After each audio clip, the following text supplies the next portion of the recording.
You're watching a KCCI 8 News Commitment 2020 special, 4th District Republican Forum.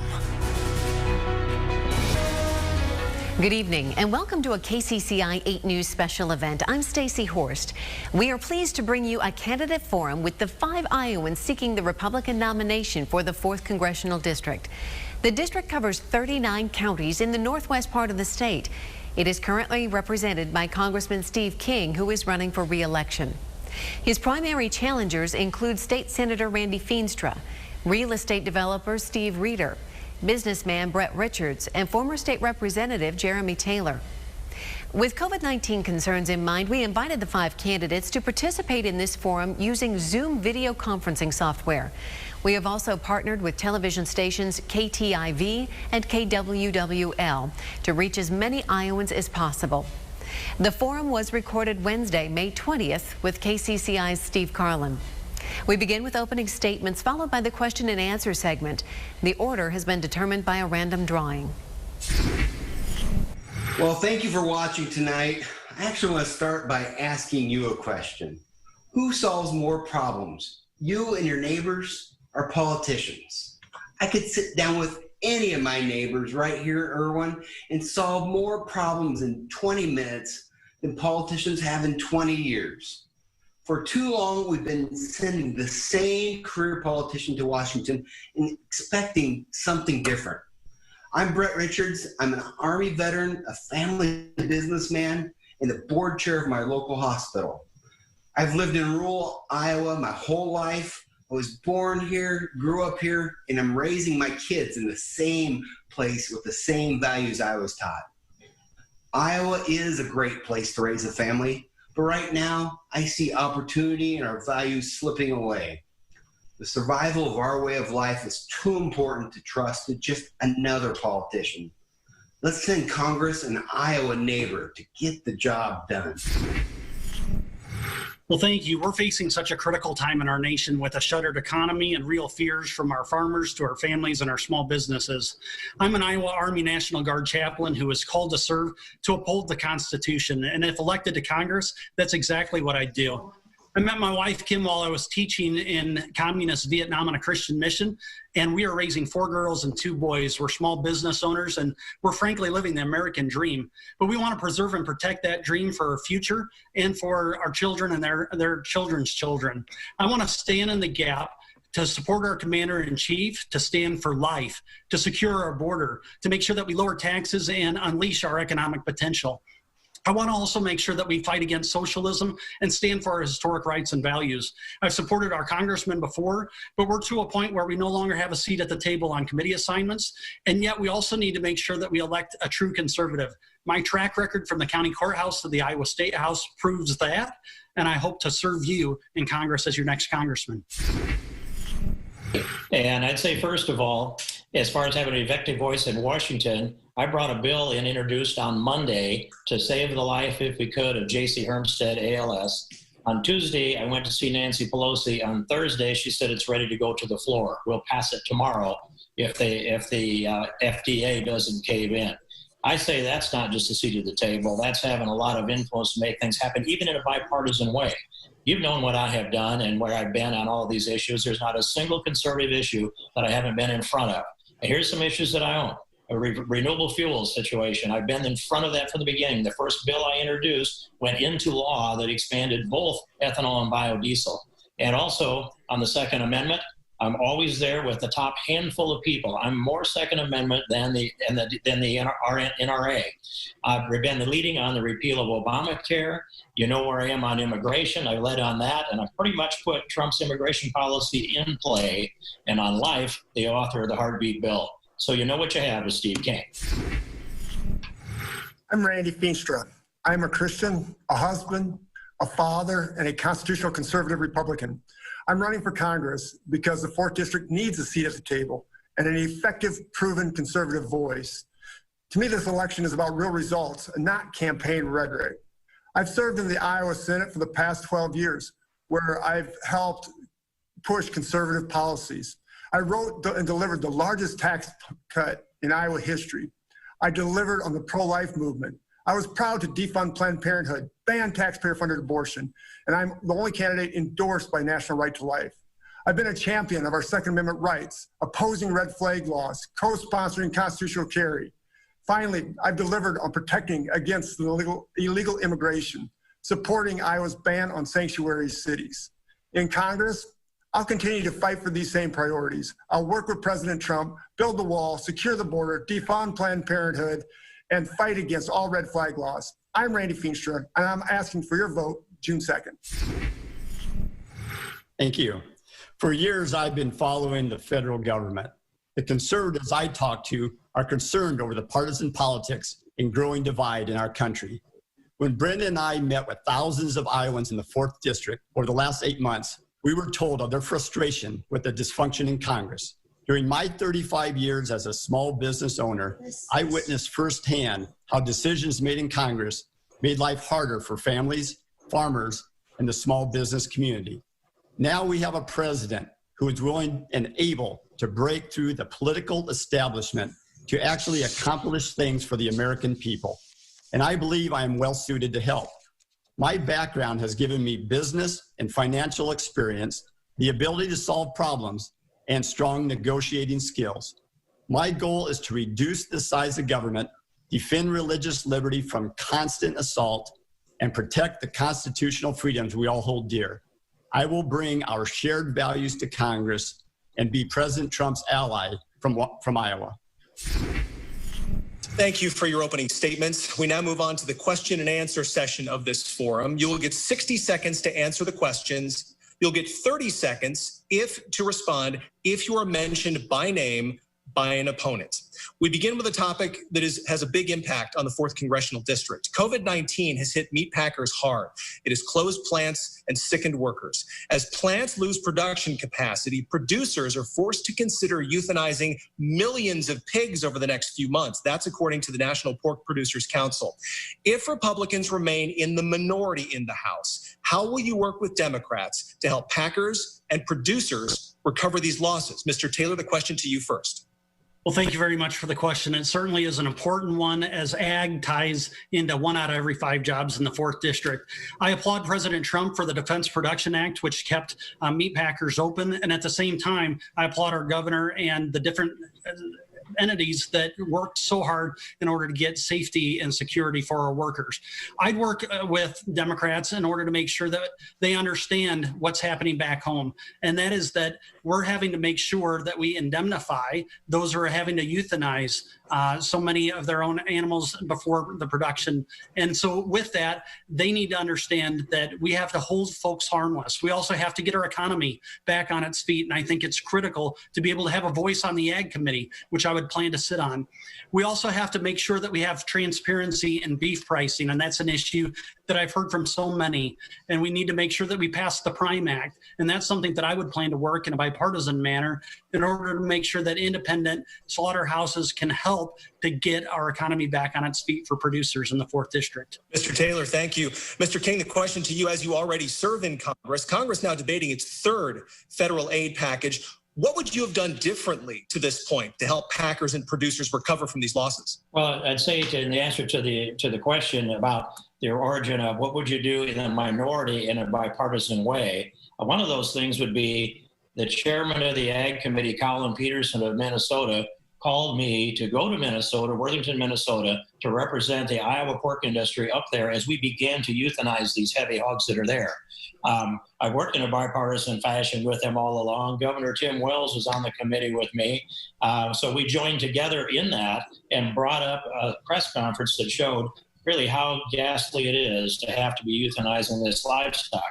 I have a bill that I have drafted that is now out in the hands of the pork producing industry that does indemnify. So I've taken proactive actions on this, and I don't want to indemnify foreign ownership or packer ownership unless they happen to be producers that are closer to the smaller operations that we know of.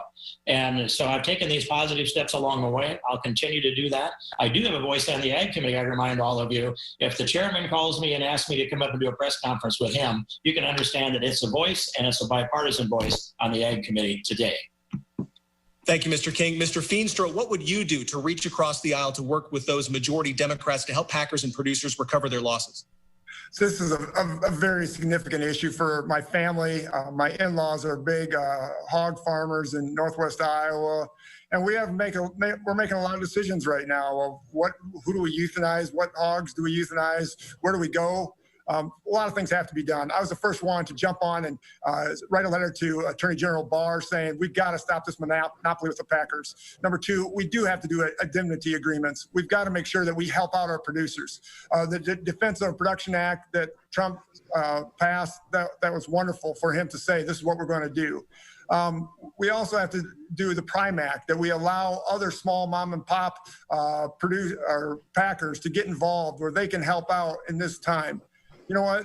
Our producers, they're our economy in rural Iowa. We must help them. We got to do everything possible. That's why we need a seat on the Ag Committee. That's where it all starts. Thank you, Mr. Feenstra. Mr. Reeder, the question to you. How do you help these packers and producers recover those losses? Thank you. Agriculture is an integral part of the 4th District, as well as business on our main streets of Iowa. A limited government role is the solution to ensuring that farmers and ranchers are profitable in their farm and business operations. Farmers and ranchers require more markets for their grain and livestock. Overregulation drives many family farms out of business and creates barriers of entry for new farmers that want to get started. Antitrust legislation needs to be enforced, which takes the power out of just a handful of multinational corporations that control the food supply chain, and this would allow competition on a level playing field. I also support Thomas Massey's Prime Act, and I think I could work across the aisle to help them with that, and also country of origin labeling. Thank you, Mr. Reeder. Mr. Richards, you get the last word in this question. How do you help those packers and producers? Well, thank you for that. And I think that's one thing that as Iowans, we know that we're always tied to the land. I kind of laugh at the problem I hear. The fact that Congress probably created this problem to start with. And so, yes, I actually do applaud and want to pass the Prime Act. But guess what? In 1906, 1957, 1967, 68, and a couple more times, Congress said they were going to fix all the problems again. How about let's just get the federal government out of the way, let Iowans actually take a look at it and inspect our own meat, and then we should pass country of origin labeling, but we don't have to if we say inspected by an Iowan. We know that beef, that pork was raised right here. We find ourselves in a monopoly sandwich on the family farms, and guess what? It's not going to get better by having government get more involved in our lives. We got to get government out of our lives. Thank you, Mr. Richards. Next question, gentlemen, is on immigration. You all take a tough stand on immigration, especially at the southern border. Many of the workers at the meatpacking plants across the state of Iowa are immigrants. These employees are deemed to be essential workers. How do you square your position on immigration with the need for people to fill these jobs that are vital to the country's food supply chain? Mr. King, you get the first response. Well, thanks. I remember the time when we had high-grade packing plant in Storm Lake, Iowa, and the wages there were equivalent to the wages of teachers with a college degree. And then IVP came in and bought that, and they began putting up billboards in southern Mexico, and the wages went down to about half of what a teacher was earning at the time. Today, we have 20 to 30 million or more illegal aliens in the United States, and we have 40 million unemployed Americans. And so if anybody has a problem hiring labor out of that pool of 70 million people, I wonder how many people they really need to hire. But what I've been about is this. Every move that I have made on immigration has been about restoring the respect for the rule of law. We have to secure the border, or we don't have a border, but we also have to restore the respect for the rule of law. And in 1986, when Reagan let me down with the Amnesty Act, that's when it started. The rule of law has been eroded ever since. And so we don't have a shortage of labor. There's plenty of labor out there. You have to be willing to train it and pay for it. And by the way, I want to get them all the PPEs and equipment they need to have a safe place to work. And I'm encouraging that in every plant. Mr. King, thank you very much. Mr. Feenstra, same question to you. Tough on immigration. How do you fill those jobs? First of all, we need people to come in legally. All right? We have to create a system where people can come in legally. Right now, I stand with President Trump. We need to build a wall. We need to know who's coming in and out of our country. You think about a house with walls. Right? We do that to protect our house. The same thing with our country. We have to do this. We also have to have a very sustainable workers program that we can go down that path once we get the wall built, so we know who's coming in and who's going out. But it needs to be an effective immigration policy that we know who's working, where they're working, and we can do this. We've done so many things through technology over the last decade. This isn't that hard. It's not rocket science. We can easily do this. Finally, we have to make sure that we have E-Verify, that our businesses can E-Verify, making sure that people are legal when they come in. Mr. Feenstra, thank you for your response. Mr. Reeder, 30 to 50% of American meatpacking workers are foreign born. How do you stay tough on immigration? How do you fill those jobs? Well, thank you. I will stand strong with our president on immigration. We have to make sure that anyone coming in this country comes in legally. And I have to agree with Congressman King that we have plenty of employees here, but we have a government that likes to subsidize on welfare and unemployment programs. We have to make sure that the people that are here that can work will work. And if we deduct some of that subsidization to them, we will find them. The other thing on immigration is not just people coming in illegally that might want to work. There's a huge human trafficking and drug problem at our border. That has to be addressed. I'm a huge advocate for education, and the human trafficking has to be addressed. It's a problem. Thank you. Mr. Reeder, thank you very much. Mr. Richards, same question. Well, look, I think we need to secure our border, but we also need to secure our ports of entry, and that's made clear by the last pandemic. But I want to know that you got to look at where the money is and the campaign rhetoric lines up. Are people saying one thing and actually taking money from groups that want amnesty? I know when I get to Congress, I will be true to my word. I will make sure that we pass and follow laws. I get so upset as a former business owner when I see headlines of companies always scoffing at the law. You know what? We have a law. You're not supposed to hire people here illegally. Congress can act, allow people with our values and our caring for our community to come here, and Iowans will love that, and they'll follow the rule of law, and they'll accept those people in. But we've got to make sure that we secure our border too. Thank you. Mr. Richard, thank you very much. Mr. Taylor, this is a difficult issue with our food supply chain. We need the workers. Many of them are immigrants. How do you square the two? Well, we need workers who have navigated the legal immigration process. And I say that as the great grandson of somebody who's come from Italy through Ellis Island and the husband of somebody who's come from Vietnam.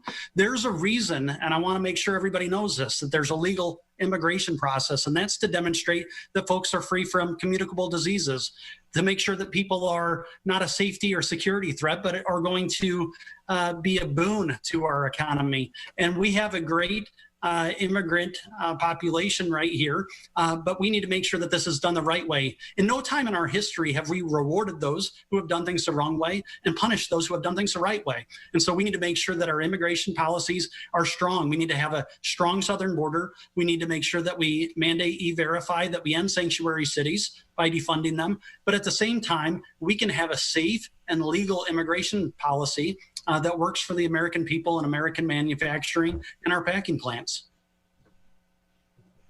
My first question here today expands a little bit on the earlier question in this forum today, in that our family farmers have really been reeling from low commodity prices now for several years. Then we had the trade war with China, and then along comes COVID-19 to deliver a major blow. So given all that's happening, Mr. Feenstra, you get first shot at this. What can be done to truly ensure that our family farms not only survive this pandemic, but hopefully thrive once again? Yeah, this is such a great question. Like I said, my family, this is a personal issue to me. All of us work on the family farm. I lowered hogs, I vaccinate cattle, and we cry at night wondering how this is all going to play out, because we know that there's a lot of bankruptcy that's going to happen here. And I do believe that government needs to step in. We need to have indemnity agreements. We need to figure out the cost of euthanization. We have to make sure that we also have great trade agreements, that as we move forward, that China and the MCA, that these trade agreements are fair for our farmers. President Trump has done a great job putting these trades together, but now they've got to push up the price. And I'm only hopeful that as COVID-19 pushes out, that we can start seeing productivity and higher prices in cattle and hogs, corn and soybeans. This is the only way our farming community is going to survive. Thank you very much, Mr. Feenstra. Mr. Reeder, we have the direct payments coming in the relief package, but it's only short term. It's not going to be enough. How do we save these family farms in Iowa? Well, I've always been an advocate for looking for new markets and getting more viable markets for our farmers and getting the profitability more in their hands. And you look at these subsidy programs, and they always start out well-intended. And we've got all these subsidies, and we can talk about the stimulus bill, we can talk about the ag bill. And they start out well-intended, but then they're unevenly distributed. And you see people at the top, and if anyone watched the 60 Minutes article by Leslie Stahl, they talk about in this last billions of dollars that were given in the stimulus, that 30% of it went to 4% of the farmers. So we have to level the playing field. You can't imagine the number of farmers I've talked to that say we got to get government out of the way. They're not interested in subsidies. They want markets. And I want to work extremely hard to get more producer to consumer markets. And that's why I'm a champion of all the farmers markets across the district. Thank you very much. Mr. Richards, let's hear your viewpoint on this. Save my farm. Right. Well, I grew up walking beans and pulling pigs in the 70s and 80s. And I know my town and towns like it really have seen tough times. I don't know if we've ever seen times like this because of the fact that consolidation, again, goes back to consolidation on both sides of the farm issue continues to happen. And I think largely because government has allowed monopolies to exist and thrive. So what we've got to do is get the DOJ and Congress back doing oversight on these packing plants and doing investigations. And let's get rid of that, because we can't keep starving our family farms, because we are killing our communities by this. And in Iowa, we are connected, whether it be Irwin or Parkersburg. We roll up into the county seats in other towns and we're together. So we've got to increase markets. My family business sold gas hall in 1978. We've worked for decades to have more markets for our family farm products. Thank you, Mr. Richards. Let's move on to Mr. King now. Well, thanks. We've made a good number of bilateral trade agreements since I've been in Congress. The WTO negotiations were down in Mexico in 2003. I went down there and built those relationships to start with. And this job has taken me to 70-some foreign countries. And I've been behind every bilateral trade agreement we've set up in all that period of time. And I've gone to the majority of those countries to promote and negotiate foreign trade. We need to do a lot of that. I'm glad we got phase one done with China that has to deal with our agriculture and our Iowa manufacturing. We can't trust them to follow through on that trade agreement, especially with COVID. But what we have been doing is expanding our trade agreements with other countries in the world. And one thing that I pushed hard for, and I made multiple trips over there to Great Britain and to the continent, and promoted the Brexit vote, because the trade citadel of protectionism is the European Union. We need to crack that. Now we have an opportunity to get a bilateral trade agreement with the United Kingdom, and doing so opens up the chance to go into Europe as well. We need to have many more places to trade, and I've been promoting them for all of my years in Congress, and I'll continue. Mr. King, thank you very much. Let's wrap up this particular part of the questioning with Mr. Taylor, your view on saving our family farms. Well, family farms are so critical. 1 in every 5 jobs is tied to ag in the 4th district. And we need to make sure that we are not only holding China accountable. I'm not confident that phase one will go through. I'm hopeful. But as President Trump makes sure that China has free but fair trade, which is something that he has pushed very hard. We also need to diversify our ag export markets, whether that's in Taiwan, Japan, and other places. One thing that nobody mentioned was the renewable fuel standard, and that's something that Iowa corn growers have often talked to me about. 4 billion gallons means 4 billion gallons, and we have a reckless U.S. EPA that is not implementing what past law is. This is about the rule of law and making sure that our ethanol industry has that market that's there and that stability for them as well. We also need to make sure that we have, as we talked about earlier, transparency in beef pricing, and that we make sure that we pass things like the Prime Act so that we ultimately have those markets that are there for our producers, for our family farmers, and that impact everyone in our farming community. Mr. Taylor, thank you very much. Matt, let's go back to you. Ron, thank you. Gentlemen, we may never know if COVID-19 cases could have been limited by new safety measures being put into place at those meatpacking plants weeks or even months before they actually were. What permanent safety precautions should be required at those meatpacking plants for the workers' safety and to prevent market disruptions in the food supply? Mr. Reeder, you're first to answer. Thank you, Matt. And once again, when we're talking about the consolidation of these big multinational corporations, their intention, of course, was to saying they told us that they can do it more efficiently and quicker, and it was all in order to bring cheap food to the table to the consumer. And as we know, in any livestock operation, whenever you confine cattle, you have bovine respiratory disease. It's not any different than with humans, okay? You pack a lot of employees into a tight area and it can spread. It's not up to the government to fix that. It's up to the employers. And if I'm all for limited government, we don't need more regulation. If those employers want to have employees and provide a safe environment, it's up to them. It's not up to the government. Thank you, Mr. Reeder. Mr. Richards, what permanent safety precautions should stay in place post-COVID-19 at those meatpacking plants? As a family business owner, we employed over 300 people, and we cared about the safety of our employees, every one of them like they're our family members. What we've got to do is get away from these large monopolies that have been condoned by the federal government. And if we spread that out, if there's an outbreak in one plant instead of having 5%, 10% of the production in one plant, if you have it out in every different community, of smaller communities, the county seats, guess what? You're not going to have the outbreak spread as much, and people will have time to react to make sure our family members, our friends, are treated safely and protected. But we also got to remember we can't protect everyone from everything, and what we'll do is make sure that we'll be as safe as possible. But again, we've got to get the supply dispersed throughout the country. Thank you, Mr. Richards. Mr. Taylor, I'm still waiting for a candidate to weigh in on what permanent safety precautions should be left in place post-COVID-19. Do you have one?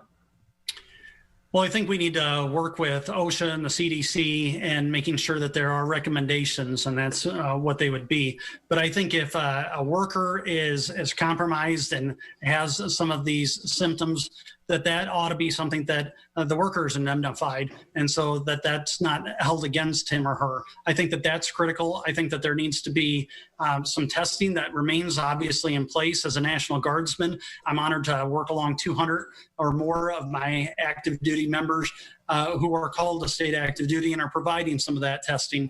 So I believe that they do need to have some sort of guidelines in place to make sure that workers feel free to say, this is what's happening, some social distancing measures in place. But I believe also long-term that we do need to look at the issue that's been brought up in terms of consolidation and diversifying these meatpacking plants. Thank you, Mr. Taylor. Mr. King, what permanent safety precautions do you think should stay in place after COVID-19 at these meatpacking plants? I called Governor Reynolds the other day and made this recommendation to her, is that she would gather together the general managers of all the packing plants in the state of Iowa and recommend to them that they have all of the PPEs required for a full week every Monday morning before the sun comes up, and all of the testing equipment necessary to test the entire crews before the sun comes up on Monday morning. So there's at least a week's supply of both. That raises the confidence level. But also you need to apply the test in a prudent way so that you can sort your employees. Some will have the antibodies, some will not. And so you need to deal with that accordingly. There's going to be herd immunity in some of these packing plants crews. Another thing that can be done, there's a company in Hull, Iowa called Ozone Solutions. The president is Kevin York, and he has the ability to pump ozone into any confined space like a plant, and that ozone kills all bacteria, all virus, and creates a sterile environment, and then maintain about a 50% level of OSHA-approved concentration of ozone that will kill that virus in the air. All of those things and more need to be done, and we need the information out so we can make our own decisions. But that's what I would do for permanent. Thank you, Mr. King. Mr. Feenstra, you get the final word. What permanent solution should stay in place? Well, I just want to say this. We learned a lot in the last 3 months about how important our food supply is and how important it is to national security. If we don't have our food supply, we're in trouble as a nation. So yes, we have to do a lot of things. I want to thank Trump for the defense of the Production Act. I want to thank Governor Reynolds for being on top of this. But you know what? We have to protect our workers. We have to have enough PPE device and medical supplies ready to go. So if this ever happens again, that we're starting to test, that we have the supplies ready to go, and that we can make sure that our plants stay open. Obviously, this is catastrophic to our suppliers right now, that there are producers. You know, we're euthanizing hogs because we weren't ready. Next time we have to be ready. We have to have the supplies, medical supplies, to get it done. Thank you very much. We are going to take a short break right now, and then our special virtual forum with the Republican candidates for Congress in Iowa's 4th Congressional District continues right after this. KCCI Storm Team 8. Tornado at 640 confirmed near Ankeny, moving northeast. Watching the skies every day.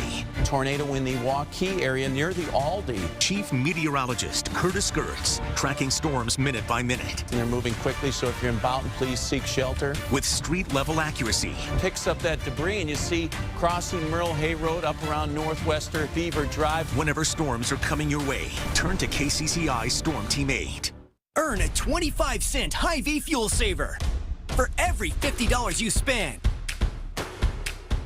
That's a 25-cent fuel saver this Friday and Saturday. Only at Hy-Vee.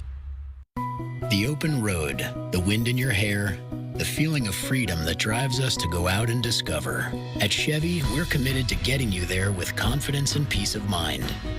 If you need a new Chevy, interest-free APR financing for 84 months on many of our most popular models.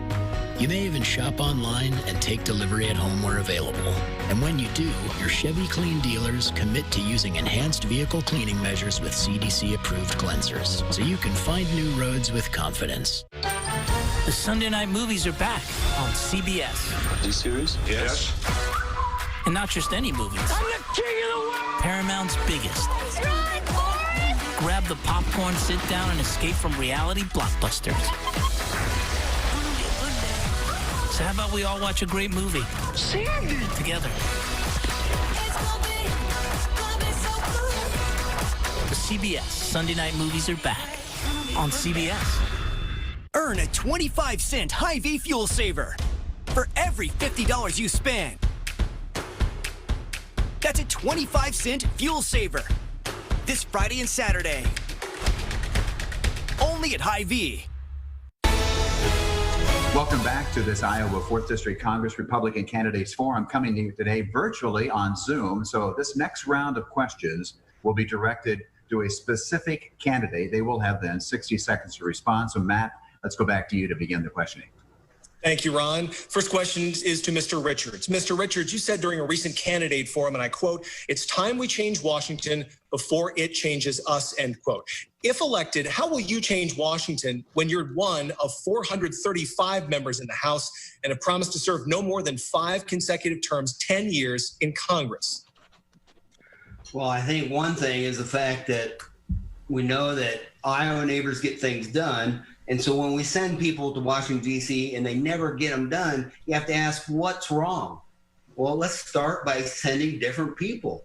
Let's start by having people that do say they're going to serve 5 terms and they live up to that promise after 10 years and they come back to Iowa. I think that's what's important. We need people that will lead. We need servant legislators, just like our founding fathers wanted. I will change Washington by going and sticking to my principles. Not going to take PAC money from from people that go against my principles, what I'm going to do is go there, get the job done, and I will come back home. I will find business people. I will find military people, things that I have in common. And we will say, look, the country has big problems, whether it's debt or our farm crisis. We've got to work together to get that done. Mr. Richards, thank you. Mr. Richards. Mr. Taylor, you are up next. And just prior to the pandemic, President Trump was pushing for additional tax cuts. Why do you think that would still be a good plan, given the deficit was already around $1.1 trillion prior to the pandemic hitting and is now closer to $4 trillion? Do you have a better plan, particularly to help Iowans? Well, I think the Trump tax cuts are integral. And if you saw, we had plus 3% GDP growth. We had record unemployment, the lowest unemployment in 50 years. And so I think I lay at the feet of this current pandemic, the nearly 40 million who are unemployed.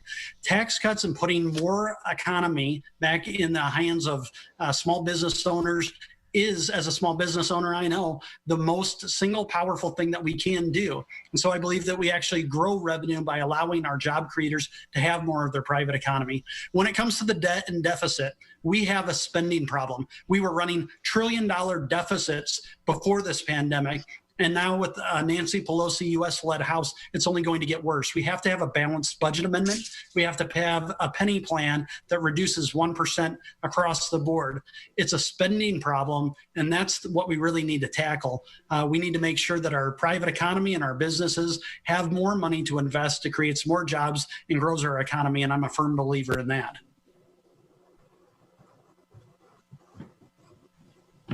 The next question goes to Congressman King, and perhaps you probably thought this was coming, but your closest election was 2018, and a key issue in that election and in this year's campaign is you, Steve King, who has turned several controversial comments into national headlines on several occasions, which eventually led to you being stripped of your House committee assignments. So the question is pretty simple, though. Why should 4th District voters send you back to Congress for a 9th time when it appears that you have lost some credibility even in your own party and have lost your power to influence legislation which might benefit Iowans? Well, it doesn't appear like that at all, except in the leftist media and Randy Feenstra's campaigns. One of the big reasons to send me back is because I have taken on the enemies of full-spectrum constitutional Christian conservatism. And taking me off my committees was an injustice committed by others, not a mistake made by me. And I would ask you also, name a single individual that has an experience with Steve King where they were treated in any kind of disparaging or disrespectful way. There's not a single accuser out there that has come forward. But what I'm faced with are these attacks on me from the PACs that are supporting Randy Feenstra, from the point of the Rhino PAC, the Amnesty PAC, the Never Trumper PAC, the Kill the Heartbeat Bill PAC, and the Gambling PAC. That's the 5 PACs that support Randy Feenstra.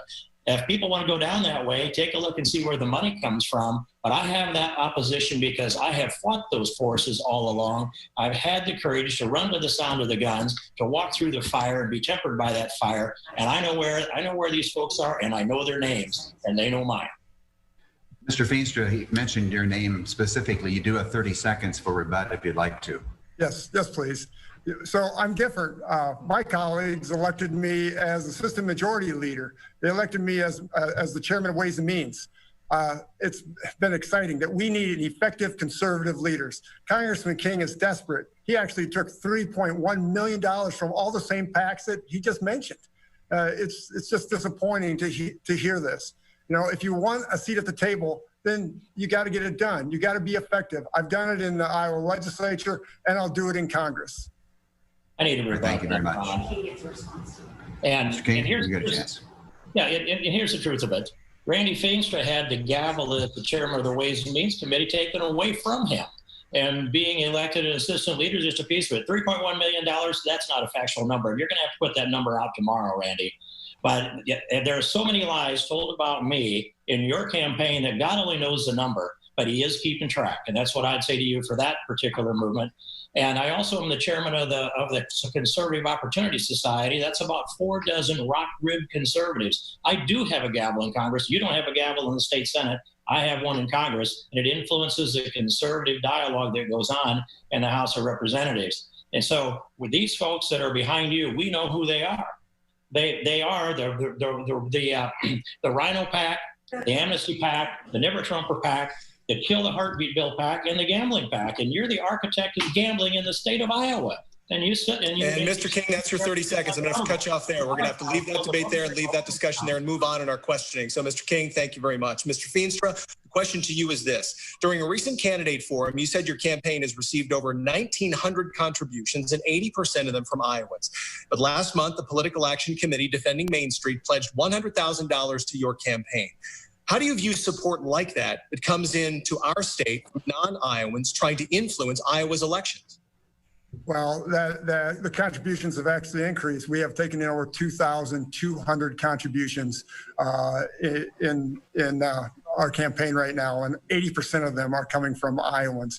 1,200 of them come from the 4th District, and that's because they want an effective conservative leader. I had a lady come to me and said, here's $5, help me. You got to protect Social Security, from a farmer in Hardin County that gave me $75 and said, we need a voice on the Ag Committee. I had organizations come to me and say, we don't have a voice. So I have been backed by the Republican Jewish Coalition, the National Right to Life, and then Ambassador Terry Branstad, Bob Vander Plaats. Why? Because these people want an effective conservative voice. Do I stand with every single PAC and what they stand for? No, I don't. But you know what? They want to make a difference. Main Street, Chamber, they want to help the economy, and so do I. Mr. Feenstra, thank you very much. Mr. Reeder, next question to you. Now, you were the last person to get into this race. Why did you join the campaign so late? And in a field of 5, you need 35% of the vote to win the nomination. How do you expect to do that in such a short period of time? Well, for one, I have several business operations going right now. And I was working on a real estate project all through most of 2019. And I figured 8 months would give me plenty of time to reach out to the folks in the 4th District, all 39 counties. And believe it or not, Brenda and I did an amazing job. We took those nomination petitions very seriously. She and I went out town to town, county to county, business to business, meeting people and listening to them and getting their signatures for those nominations. We learned so much. And when we got over to the eastern parts of the district, some of those folks said, well, it's great to see you. We're glad that you're out here. So I felt that we've had plenty of time, and my business experience that I've shared with all of the constituents is resonating with them. And I'm looking forward to June 2nd and getting at least 35%. Mr. Taylor, you get this question. Candidates portray themselves as caring, hardworking, dedicated, open to all viewpoints, how they're the ones that can really get the job done. But today in this United States of America, we have such a volatile, divisive, uncivil political process underway, a political climate that's just unnecessary. What makes you the kind of person that the voters of the 4th District should elect to Congress this time? Because I'm a principled constitutionalist who says what I mean and means what I say, and I pride myself as a chaplain in having to work with many different soldiers. I will say this, though, voters can trust me as a constitutionalist who will lead, and I think that's what sets me apart. I can work effectively, and I've delivered those results from the county courthouse to the state house.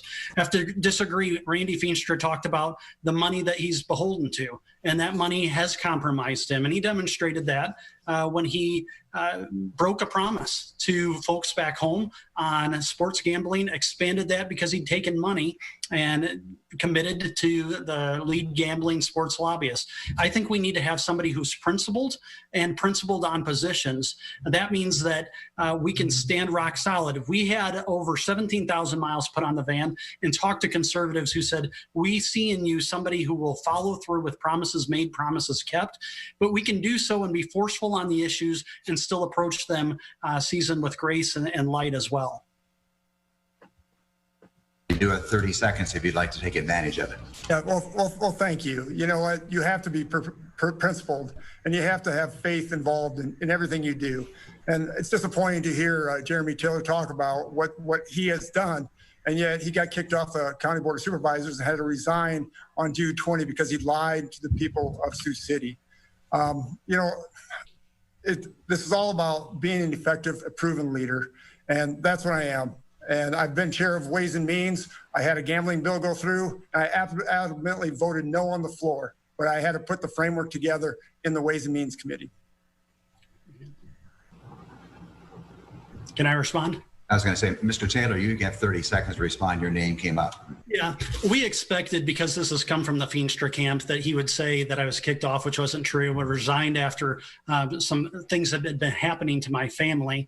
And I also want to make sure it's clear that Randy lied to his folks back home. He said, I will never expand sports gambling. He did just that. He hasn't delivered on results. He tried to deliver a boycott of every Des Moines small business, for which Todd Blodgett, the Reagan's White House counsel, said he's an anti-jobs legislator. That's not the kind of leadership we need. It's not conservative, it's not principled, and it's certainly not effective. Thank you very much, Mr. Taylor. Let's move on to Congressman King. And what kind of person are you that the voters should re-elect you again? Well, I think if they could see me around my place and my family, where we've lived since 1978, we raised 3 sons, and our sons grew up in this home that I'm sitting in right now. They've only known one father, one mother, one church, one house, one school, and now they each have their own home with their wives and their children, adding up to 8 grandchildren.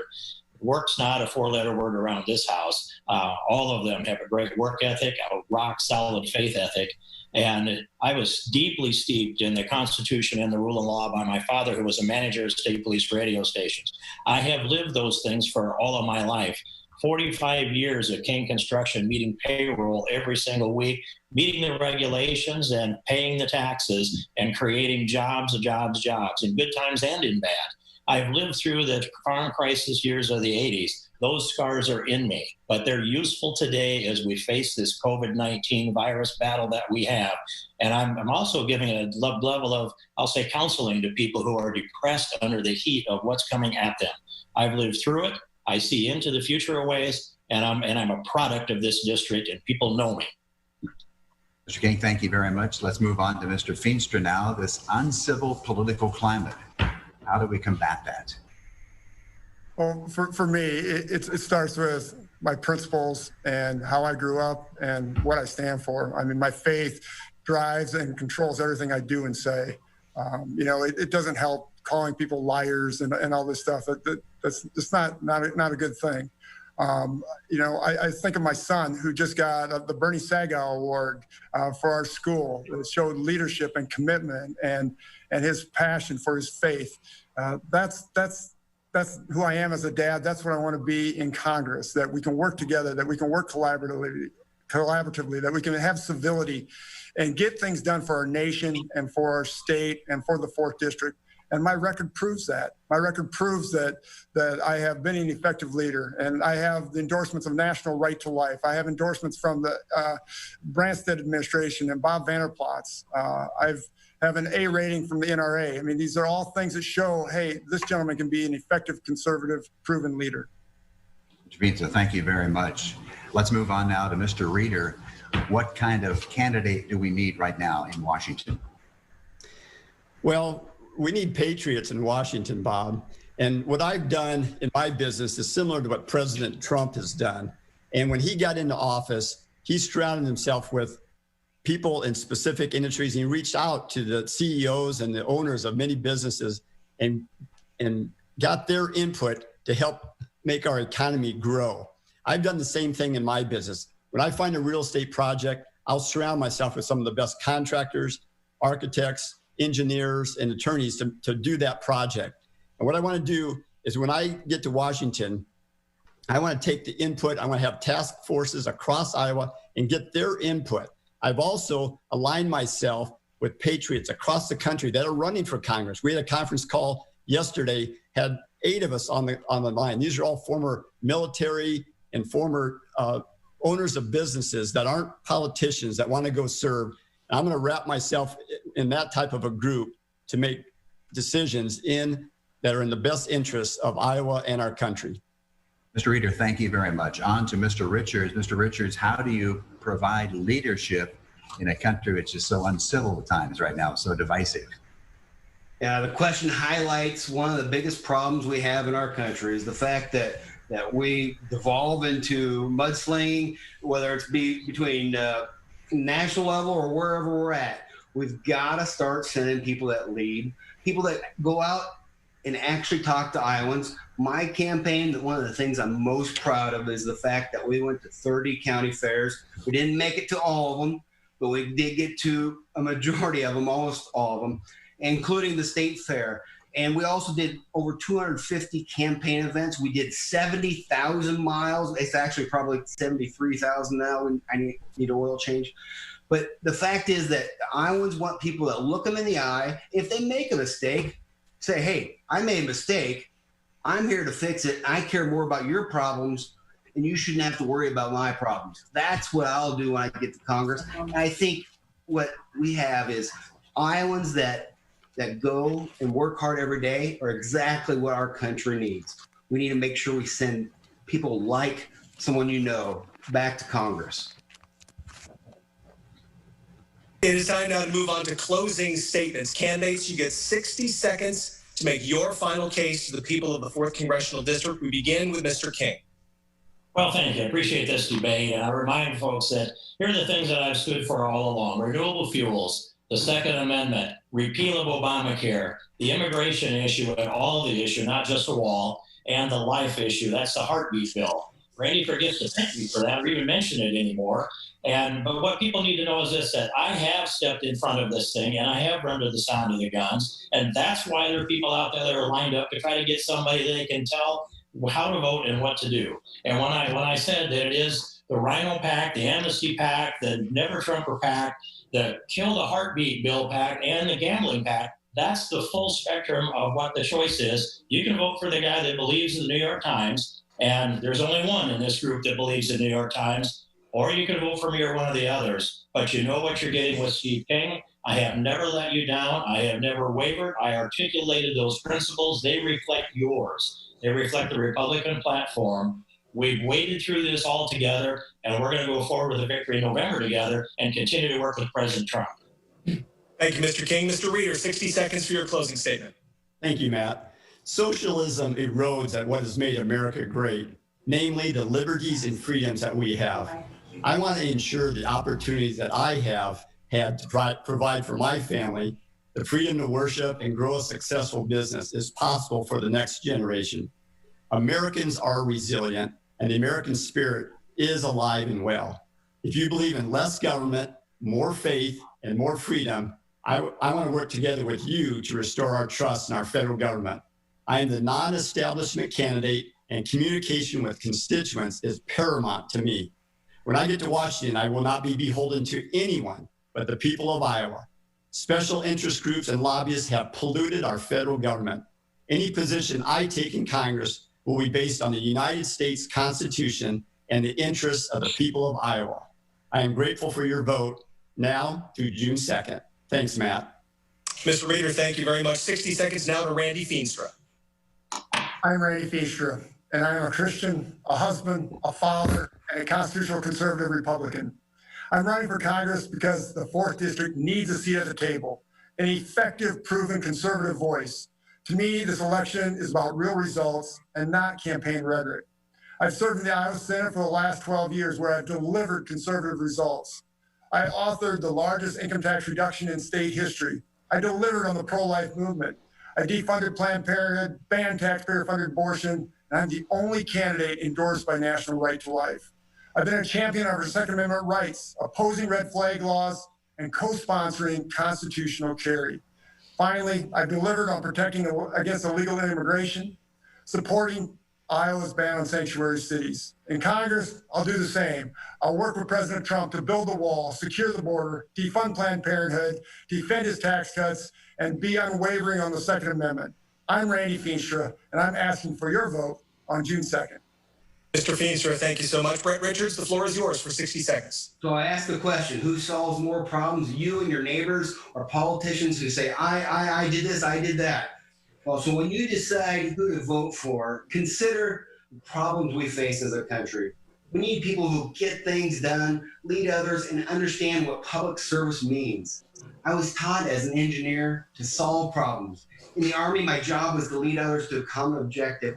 In my family business, well, that was about creating opportunity, working together, and listening to you, the public. Can you think of any place that needs those skills more than our dysfunctional federal government? I'm running because you deserve someone who will be focused on solving problems and putting you and your family and your neighbors at the center of everything he does. You know, we elected an unpolished businessman to be president for a reason. We believed our country's future was too important to be controlled by mainstream elite establishment. Their values. It's time that Iowans change D.C. Thank you very much. Mr. Richards, thank you. The final 60 seconds of this forum goes to Jeremy Taylor. Well, G.K. Chesterton once said that the true soldier fights not because he hates what's in front of him, but because he loves what's behind him. And I love my family. I love the 4th District that I grew up in, and I want to be able to go to Congress and fight for you. My wife grew up in communist Vietnam, and when I met her, I fell in love, not only with her, but the freedoms that we had back home that I took so for granted, the freedom to worship, to speak freely. I want to go to Congress and fight for our historic rights and values, to stand for the unborn, to secure our border, and to fight for the American dream and our way of life. My wife lost her father in a communist re-education camp and didn't know those freedoms growing up. We want to preserve and we want to protect our faith, our freedom, and our family. And I want to go to Congress and fight for you. The kitchen table issues that you're talking about, whether it's saving for retirement, for college, or for your future.